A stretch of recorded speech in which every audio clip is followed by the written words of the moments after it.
ശാന്തി. കഴിഞ്ഞ ദിവസം കുറച്ച് പേരായി എന്നോട് ചോദിക്കുന്നു, ഈ 2020 മുതൽ ദശമാറ്റങ്ങൾ വന്നുവെന്നും കുറേ ആളുകൾക്ക് ശനിദശയായി, കുറേ ആളുകൾക്ക് ദശ മാറി ഇപ്പോൾ എല്ലാം നിറഞ്ഞു വരുന്നു, ഇങ്ങനെയൊക്കെയുള്ളതായിരിക്കുന്ന കുറേ യൂട്യൂബിൽ വീഡിയോസ് വന്നുകൊണ്ടിരിക്കുന്നുണ്ടല്ലോ. അപ്പോൾ അതനുസരിച്ച് ഞങ്ങൾക്ക് ശനിദശ വന്നു, എനിക്കിനി കഷ്ടകാലമാണെന്നാണ് പറയുന്നത്, ദശ മാറാൻ ഞാൻ എന്ത് ചെയ്യണം? കുറേ ആൾക്കാർക്ക് നേരത്തെ ശനിദശയായിരുന്നു, ഇപ്പോഴും അത് തുടരെ എന്താ ചെയ്യേണ്ടത്? ഇങ്ങനെയൊക്കെ പറഞ്ഞുകൊണ്ട് ദശകളെക്കുറിച്ചുള്ളതായിട്ടുള്ള ഭയത്തോടു കൂടിയതായിട്ടുള്ള ആളുകളുടെ മനോഭാവത്തെ ഞാൻ കുറേ പേരായി എന്നോട് ചോദിക്കുന്നു. അപ്പോൾ ഇന്ന് എല്ലാവർക്കും വേണ്ടി ശനിദശ അഥവാ രാഹുദശ, കേതുദശ ഇങ്ങനെയുള്ളതായിരിക്കുന്ന മോശം ദശകളിലൂടെ കടന്നു പോകുന്ന എല്ലാവർക്കും, നല്ല ദശ വന്നവർക്കും എല്ലാവർക്കും വേണ്ടി ഞാൻ പറയുകയാണ് എങ്ങനെയാണ് ഈ ദശകൾ ഉണ്ടാക്കപ്പെടുന്നത്. ഞാൻ എന്ന് പറയുന്നത്, നിങ്ങൾക്ക് ഞാൻ മുന്നൊരു വീഡിയോ ഇട്ട് തന്നിട്ടുണ്ട്. ഞാൻ എന്നതായിരിക്കുന്ന സത്യം ഒരിക്കലും ഈ നശിച്ചു പോകുന്ന ദേഹമല്ല. ഈ ദേഹത്തിൻ്റെ ഉള്ളതായിരിക്കുന്ന ചൈതന്യമായൊരു ശക്തിയുണ്ട്. ആ ചൈതന്യമായിരിക്കുന്ന ശക്തി ഈ ദേഹത്തിൽ നിന്ന് ഈ നിമിഷം പറന്നു പോവുകയാണെങ്കിൽ ഈ സംസാരിച്ചു കൊണ്ടിരിക്കുന്ന ദേഹം അതങ്ങോട്ട് മറിഞ്ഞു വീഴും. പിന്നെ ഇവിടെ നിന്ന് എടുത്ത് കൊണ്ടുപോകാൻ ആരെങ്കിലും വരേണ്ടി വരും. അല്ലാതെ ഈ ദേഹത്തിനൊന്ന് നീങ്ങാനുള്ള ശക്തി പോലുമില്ല. കാണാൻ ഈ കണ്ണുകൾക്ക് കാഴ്ചയില്ല. ഈ കണ്ണുകൾക്ക് ഉപയോഗിച്ച് നോക്കുന്ന ഇവിടെ ഇരിക്കുന്ന ചൈതന്യ ഒരു ശക്തിയുണ്ട്. ആ ശക്തിയാണ് ഈ കണ്ണുപയോഗിച്ച് കാണുന്നത്. ആ ശക്തിയാണ് ഈ വായ ഉപയോഗിച്ച് സംസാരിക്കുന്നത്. ആ ശക്തിയാണ് ഈ റിസീവർ ഉപയോഗിച്ച് കേൾക്കുന്നത്. ആ ശക്തിയാണ് ഈ ഇന്ദ്രിയങ്ങളിലൂടെ കർമ്മം ചെയ്യുന്നത്. ആ ശക്തി അവിനാശിയായിരിക്കുന്ന ശക്തിയാണ്. സയൻസ് പറയുന്നുണ്ടല്ലോ, ഊർജത്തെ നിർമ്മിക്കാനോ നശിപ്പിക്കാനോ സാധ്യമല്ല, രൂപപരിവർത്തനം മാത്രമാണ് സാധ്യം എന്ന്.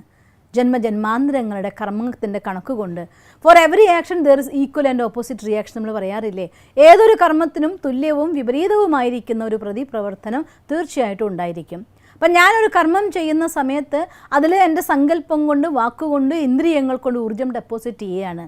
ആ ഡെപ്പോസിറ്റ് ചെയ്ത ഊർജ്ജം തിരിച്ച് എൻ്റെ അടുത്തേക്ക് തന്നെ വരും. അത് മറ്റൊരാൾക്ക് മാറ്റാനായിട്ട് സാധ്യമല്ല.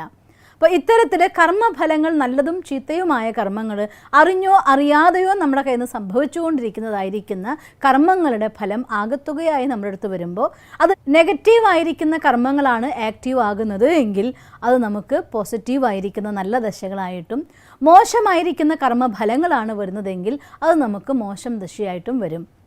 അതുകൊണ്ട് ഞാൻ കേട്ടിരിക്കുന്നത്, ശനിദശ വരുമ്പോൾ ശിവൻ്റെ മുന്നിലും പിന്നിലും വിളക്ക് വെച്ച് ധാര നടത്തണമെന്നാണ് കേട്ടിരിക്കുന്നത്.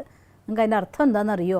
പിന്നിൽ വിളക്ക് വയ്ക്കാൻ വെച്ചാൽ അർത്ഥം എൻ്റെ മുജ്ജന്മകൃത കർമ്മങ്ങൾ കൊണ്ടാണ് ഇത് സംഭവിക്കുന്നതായിട്ട് നോളജിനെ ഉൾക്കൊള്ളാൻ നമുക്കാവുക. മുന്നിൽ വിളക്ക് വയ്ക്കാൻ വെച്ചാൽ എന്താ അർത്ഥം? ഇനി എങ്ങനെയാണ് ഞാൻ എൻ്റെ ജീവിതത്തെ മുന്നോട്ട് കൊണ്ടുപോകേണ്ടത് എന്ന ഗൈഡൻസ്, ഈശ്വരൻ്റെ ശ്രീമതം അഥവാ ഗൈഡൻസ് നമ്മൾ സ്വീകരിക്കാനായിട്ട് തയ്യാറാവണം. തത്സമയം എന്ത് ചെയ്യണം? എൻ്റെ ഉള്ളിൽ പോസിറ്റീവായിരിക്കുന്ന സങ്കല്പങ്ങളുടെ ധാര കൊണ്ട് ഞാൻ ഈശ്വരനുമായിട്ടുള്ള കണക്ഷനിലൂടെ, സ്രോതസ്സുമായിരിക്കുന്ന കണക്ഷനിലൂടെ എൻ്റെ ഉള്ളിൽ ആ പോസിറ്റീവ് എനർജിയുടെ ലെവല് ഹൈ ഹൈ ഹൈ ആക്കിക്കൊണ്ടിരിക്കണം. അപ്പോൾ സ്വാഭാവികമായിട്ടും എത്ര തന്നെ മോശമായിരിക്കുന്ന ഒരവസ്ഥയാണെങ്കിലും അതിൽ നിന്ന് നിങ്ങൾക്ക് മാറാനായിട്ട് സാധിക്കും. അതുകൊണ്ട് ദശ എന്ന് വെച്ചാൽ അർത്ഥം ഏതെങ്കിലും ഒരു ഗ്രഹം നമ്മുടെ ജീവിതത്തിൽ വന്ന് നമുക്ക് ദോഷം ഉണ്ടാക്കാൻ ഒരു സമയം നിശ്ചയിച്ചു വെച്ചിരിക്കുന്നു, അത് വരുന്നു എന്നല്ല, എൻ്റെ കർമ്മം ആക്റ്റീവ് ആവുന്ന സമയം എന്നാണ്. അപ്പോൾ മോശമായിരിക്കുന്നൊരു കർമ്മം ചെയ്തു പോയതിൻ്റെ ഫലമായിട്ട് ഇന്നെനിക്കൊരു മോശം അവസ്ഥ വന്നുപോയി എങ്കിൽ ഇന്നലെ ഞാൻ എന്താണ് ചെയ്തത് എന്ന് പോയി തിരിഞ്ഞു നോക്കി അതിനെ നന്നാക്കാനുള്ളൊരു പോംവഴി നമുക്ക് അറിഞ്ഞുകൂടാ. പിന്നെ എന്തേ ചെയ്യാൻ പറ്റുള്ളൂ? അത്രയും നല്ല കാര്യങ്ങൾ ഈ ജന്മത്തിൽ നമ്മൾ ചെയ്യുക, അത്രയും പുണ്യകർമ്മങ്ങൾ നമ്മൾ ചെയ്യുക, അത്രയും മറ്റുള്ളവർ എൻ്റെ ജീവിതത്തിൽ ദുഃഖം വരുന്നു മീൻസ് ഞാൻ അത്രയ്ക്കധികം മറ്റുള്ളവരുടെ ജീവിതത്തിലെ ദുഃഖത്തെ ഇല്ലാതാക്കത്തക്ക രീതിയിലുള്ള ശ്രേഷ്ഠമായിരിക്കുന്ന കർമ്മങ്ങൾ ചെയ്യണം എന്നർത്ഥം.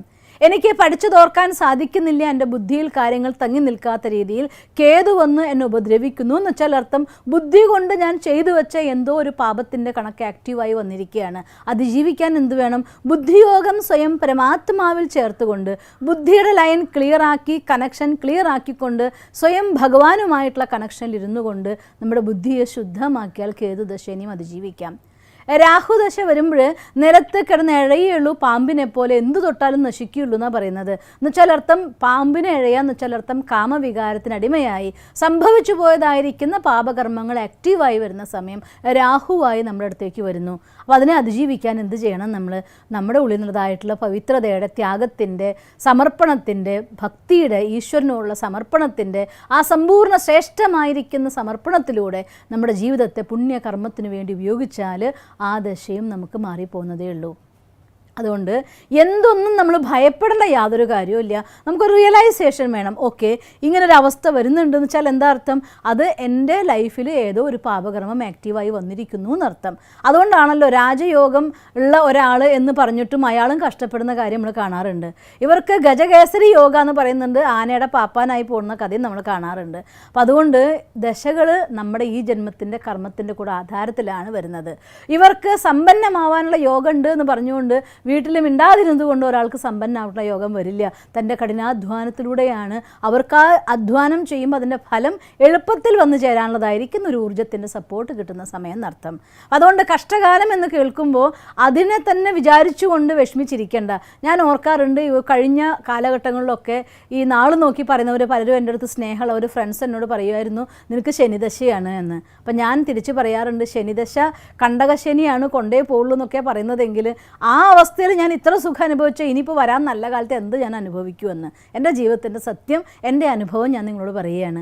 അതുകൊണ്ട് ഒരു ദശയ്ക്കും നമ്മളെ ഒന്നും ചെയ്യാൻ പറ്റില്ല. അതിനൊക്കെ നല്ലതാക്കി മാറ്റേണ്ടത് നമ്മുടെ കയ്യിലാണ്. കാലൊടിഞ്ഞിരുന്നിട്ടുണ്ട്, പക്ഷേ കാലൊടിഞ്ഞിരുന്ന സമയത്ത് അപ്പോഴാണ് എൻ്റെ ജീവിതത്തിൽ വായനയുടെ വസന്തം എൻ്റെ ലൈഫിലേക്ക് വന്നത്. അറിവിൻ്റെ വലിയ പൂത്തിരികളും കത്തിച്ചുകൊണ്ട് പുറത്തിറങ്ങാൻ എനിക്ക് പറ്റിയത്. മഞ്ഞപ്പിത്തം വന്ന് ഞാൻ കിടന്നിട്ടുണ്ട്. ആ സമയത്താണ് ബയോഗ്രഫി ഓഫ് എ യോഗി വായിക്കാൻ കഴിഞ്ഞതും ഈശ്വരനുമായിട്ടുള്ള അഗാധമായിരിക്കുന്ന സംബന്ധത്തിൻ്റെ സുഖത്തിൻ്റെ അനുഭൂതി കൊണ്ട് ജീവിതത്തിലൊന്ന് ഉയർത്തെഴുന്നേൽക്കാൻ എനിക്ക് സാധിക്കുന്നതും. അങ്ങനെ ജീവിതത്തിൽ എപ്പോഴൊക്കെ എന്തൊക്കെ പ്രയാസങ്ങൾ ഉണ്ടായിട്ടുണ്ടോ അതിനൊക്കെ തന്നെ പോസിറ്റീവായ വേല ഫേസ് ചെയ്തപ്പോൾ എനിക്ക് എൻ്റെ ജീവിതത്തിൽ അനുഗ്രഹങ്ങളായിട്ടേ മാറിയിട്ടുള്ളൂ. അപ്പം അതുകൊണ്ട് നിങ്ങൾക്കും അതേ സംഭവിക്കൂ, അതിൽ യാതൊരു സംശയവുമില്ല. അതുകൊണ്ട് ദശ മാറി ശനിദശയായി രാഹുവായി കേതുവായി പേടിക്കാനില്ല.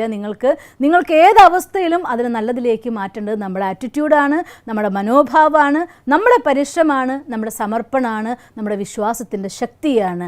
ഇവ നിങ്ങൾക്ക് കൈമുതലായിട്ടുണ്ടെങ്കിൽ ഈ ഭൂമിയിൽ നിന്നല്ല ഈ പ്രപഞ്ചത്തിൽ ഒരാൾക്കും നിങ്ങൾക്ക് മോശം സമയം കൊണ്ടുവരാൻ സാധ്യമല്ല. ഭഗവാൻ എപ്പോഴും ഒരു ജീവാത്മാവിൻ്റെ കൂടെയുണ്ട്. അതുകൊണ്ട് ഈശ്വരൻ്റെ കൈപിടിച്ചുകൊണ്ട് അഥവാ എന്തെങ്കിലും കഷ്ടകാലം ഉണ്ടെങ്കിൽ അത് കഴിഞ്ഞ സമയത്തിൻ്റെ കണക്കെന്ന് മനസ്സിലാക്കിക്കൊണ്ട് ഈ ജന്മത്തിലെ അത്രയും നല്ല ഹാർഡ് വർക്കിലൂടെ എല്ലാ സുവർണ്ണ കാലഘട്ടങ്ങളും നമ്മുടെ ജീവിതത്തിലേക്ക് കൊണ്ടുവരാൻ നിങ്ങൾക്ക് സാധിക്കും. അതുകൊണ്ട് നിങ്ങൾക്ക് എന്നും ജീവിതത്തിൽ സുവർണ്ണ കാലഘട്ടങ്ങൾ കൊണ്ടുവരാൻ സാധിക്കട്ടെ എന്ന് ഞാൻ പ്രാർത്ഥിക്കുന്നു. ഓം ശാന്തി. ഞങ്ങളുടെ യൂട്യൂബ് ചാനൽ സബ്സ്ക്രൈബ് ചെയ്യൂ. നോട്ടിഫിക്കേഷൻ ലഭിക്കുന്നതിനായി ബെൽ ഐക്കൺ ക്ലിക്ക് ചെയ്യൂ. ഒപ്പം ഞങ്ങളുടെ ഫേസ്ബുക്ക്, ട്വിറ്റർ, ഇൻസ്റ്റാഗ്രാം പേജുകൾ ഫോളോ ചെയ്യൂ. നന്ദി.